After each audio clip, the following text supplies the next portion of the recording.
Bienvenue dans notre agence d'architecture. Architecte d'intérieur, c'est le maillon entre le client et l'espace. C'est aussi la main qui tient le crayon.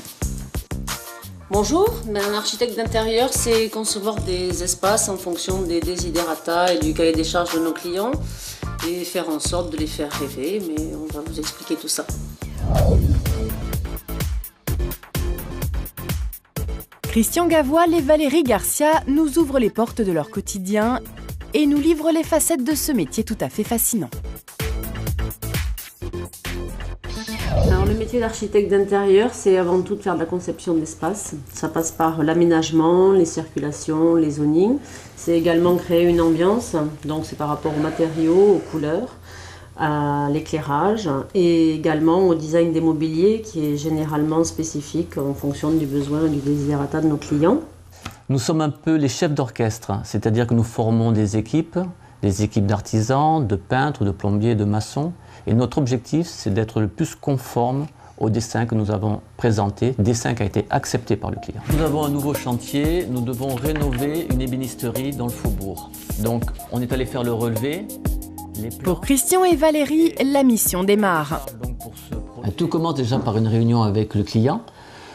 Il donne son cahier des charges, on va sur place, on prend des mesures, hauteur, longueur, on élabore des premières esquisses à main levée que l'on présente au client pour voir si on est dans la bonne direction et si on est dans la bonne histoire. Après, on revient à l'agence, on discute avec notre équipe, on met au point des plans techniques, on met au point des images de synthèse, images 3D, et en même temps, parallèlement, on travaille sur les matériaux.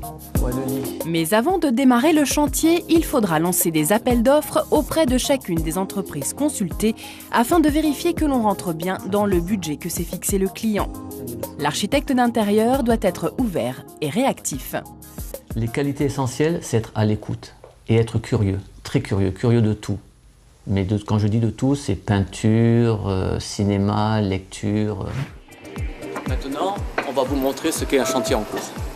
Allez, go, c'est parti. Bonjour. Bonjour. On modifie l'entrée, on rentre ici, grand sas vitré. Bon, et si nous allions maintenant voir ce futur showroom de plus près ?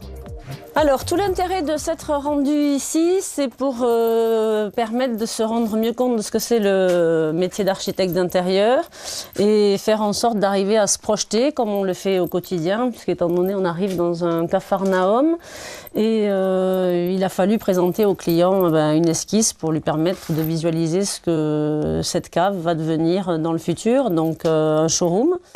Jusqu'à ce mur. Voilà le chantier avant et le résultat tel que l'ont imaginé nos architectes d'intérieur. Pour Christian, communiquer sa passion aux plus jeunes est essentiel. Il se rend régulièrement dans une grande école d'architecture d'intérieur à Paris.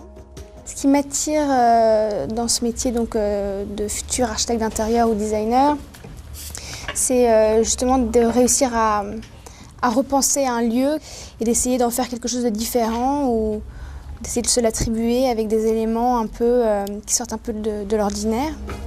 Pour exercer, il faut être titulaire du titre d'architecte d'intérieur qualifié obtenu dans une école reconnue par le Conseil français des architectes d'intérieur. Chose qui enveloppe plus, peut-être.